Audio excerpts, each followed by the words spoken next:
Hello friends, कैसे हैं आप लोग। आशा करता हूँ आप सब सही होंगे, आपका दिन शुभ जा रहा होगा। आज हम करने वाले हैं 6th क्लास के NCERT social and political life का रूरल लाइवलीहुड का चैप्टर नंबर 8। ठीक है, इस चैप्टर में कुछ समझाने के लिए नहीं था तो इसको इसलिए हम एमसीक्यू फॉर्म में यूज करेंगे। ठीक है, क्योंकि इसमें कुछ समझाने के लिए था गाँव में कैसे लोग रहते हैं, तो इसके बारे में आपको थोड़ा ओवरव्यू दे देता हूँ। वहाँ के लोग एग्रीकल्चर पे ज़्यादा डिपेंड करते हैं, जो खेती बाड़ी करते हैं उस पर ज़्यादा डिपेंड करते हैं, मछली पालन ज़्यादा करते हैं वहाँ के लोग। और वहाँ के लोग जो फॉरेस्ट में जो खाना उगता है उन चीज़ों पे ज़्यादा निर्भर करते हैं। तो यही उनकी दिनचर्या होती है। वो मनी लेंडर से पैसा लेते हैं, ठीक है, वो बैंक से पैसा कम लेते हैं। मनी लेंडर जो व्यापारी वगैरह होते हैं उनसे पैसा ज़्यादा लेते हैं। ठीक है, यही हम एमसीक्यू के फॉर्म में इस चैप्टर में देखने जा रहे हैं। ठीक है, तो ये कहानी अगर आप चैप्टर पहले पढ़ लेंगे तो आपको इजीली समझ आ जाएगी, वरना इसमें आपको क्वेश्चन के माध्यम से मैं आपको समझाने की कोशिश करूंगा। चलिए आगे चलते हैं। Rural livelihood class 6 MCQ question and answer. ठीक है, अब मैंने आंसर लिखे नहीं है। अगर जिसने चैप्टर पढ़ रखा होगा तो पहले वो चैप्टर पढ़ लेना, उसके बाद आंसर देना, या पहले तो आप इसके आंसर देख लेना फिर आप चैप्टर पढ़ लेना। तो दोनों तरीके से कर सकते हो। ठीक है, हम देखते हैं। In which state of India is the village Kalpattu located. कलपट्टू किस स्टेट में, किस राज्य में लोकेटेड है? वो है तमिलनाडु। इसका आंसर क्या है? तमिलनाडु। ठीक है, अगर देखते हैं which type of food do the people of Tamil Nadu eat. मतलब तमिलनाडु के लोग किस तरीके का खाना खाते हैं? साउथ इंडियंस लोग मोस्टली इडली खाते हैं, डोसा खाते हैं, उपमा खाते हैं। ठीक है, तो इसका आंसर हो जाएगा ऑल ऑफ दिस। इसका आंसर क्या हो जाएगा? All of this. ठीक है, इसका आंसर है ऑल ऑफ दिस। अगला क्वेश्चन देखते हैं। By which land feature is the village surrounded. किस लैंड फीचर से वो जो विलेज था कलपट्टू, वो किस लैंड फीचर से सराउंडेड था? ठीक है, वो उसका आंसर है आपका लोहे। छोटी छोटी पहाड़ियों से घिरा हुआ था, वो छोटी छोटी पहाड़ियों से घिरा हुआ था। What is the main crop of village Kalpattu. Kalpattu का मेन जो क्रॉप उगाते थे वहां पे लोग, वो कौन सी क्रॉप उगाते थे? वो उगाते हैं पैडी। तो हमेशा ध्यान रखना, पैडी मतलब आपके राइस ही होता है, बट जब इसकी क्रॉप होती है उसको पैडी कहते हैं। जब ये खाने लायक होता है उसको हम राइस कहते हैं। ठीक है, चलिए अब अगला क्वेश्चन देखते हैं। What is the working time is paddy field इन कलपट्टू। क्या टाइम था वर्किंग फील्ड कलपट्टू में काम करने का? वो टाइम था आपका 8:30 से 4:30 तक। ठीक है, तो सुबह 8:30 से शाम को 4:30 बजे तक। ठीक है, चलिए इसका आंसर भी हो गया। How much land does Ramalingam have. इसमें एक कैरेक्टर है रामलिंगम, इसमें काफी कैरेक्टर है, आप चैप्टर पढ़ेंगे तो आपको समझ में आएगा। तो क्योंकि समझाने के लिए कुछ था नहीं चैप्टर में, तो इसलिए मैंने आपको चैप्टर ना पढ़ा के सिर्फ क्वेश्चन आंसर करवा दिया। ठीक है, तो उसके पास कितनी लैंड थी? 20 एकर्स। कितनी लैंड थी? 20 acres. Who is the supervisor of field. Supervise कौन करता है? मतलब जो लोग काम कर रहे हैं नहीं कर रहे हैं उनको सुपरवाइज कौन करता है फील्ड पे? वो करते हैं रामलिंगम की वाइफ। ठीक है, giving water to the crop is known as. पानी देना फसलों को, उसको क्या कहा जाता है? उसको कहा जाता है इरिगेशन। क्या कहा जाता है? इरिगेशन। क्या कहा जाता है? Irrigation. How much did Ramalingam पे टू हिज वर्कर। रामलिंगम के पास 20 एकड़ जमीन थी, तो वो लोग खेती पे खेती करने के लिए काम के लिए पैसे देता था। ठीक है, तो कितने पैसे देता था? 40 रुपए पर डे। कितने? 40 रुपए पर डे।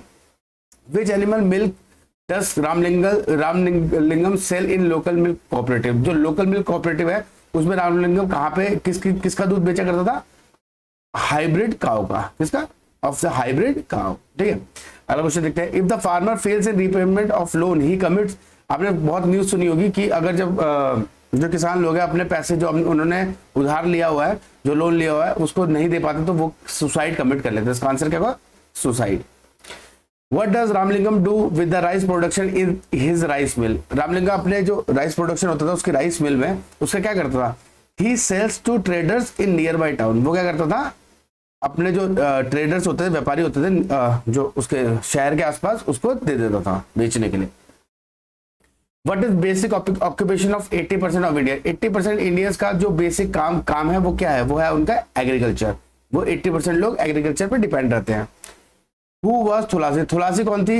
एग्रीकल्चर लेबर, बेलदार, कॉन्ट्रैक्टर, नन ऑफ दिस। अब चैप्टर पढ़ेंगे तो आपको पता लग जाएगा। थुलासी एक एग्रीकल्चरल लेबर थी। ठीक है, what is the main occupation of people living in rural area. तो जो लोग गांव में रहते हैं उनका मेन ऑक्यूपेशन क्या होता है? Working farms, working bank, working shop, working at shops, और कुछ नहीं।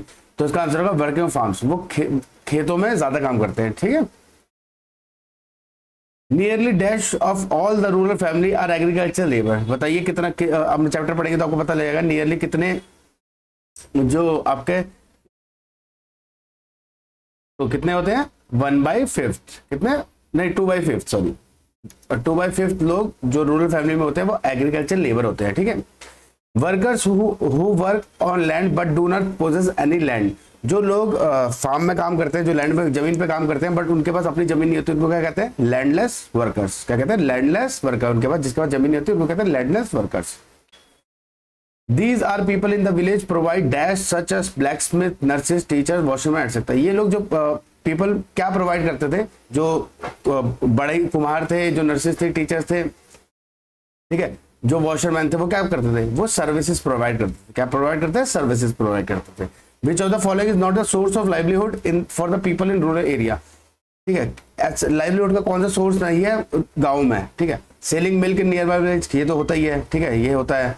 एनिमल हस्बेंड्री, एनिमल पालते हैं, फिशिंग करते हैं। सेलिंग गुड्स इन मॉल, ये नहीं करते। तो इसका आंसर क्या हो जाएगा? नॉट पूछा ना यहाँ पे, नहीं, तो इसका आंसर होगा सेलिंग गुड्स इन मॉल्स, ठीक है। क्या हो जाएगा इसका? सेलिंग गुड्स इन मॉल, क्योंकि गांव में मॉल्स तो होते नहीं, ठीक है। People in Chhijami village do dash cultivation, जो छिजामी विलेज है चैप्टर में, वो लोग किस चीज की कल्टीवेशन करते हैं? Terrace cultivation. टेरेस कल्टीवेशन क्या होती है?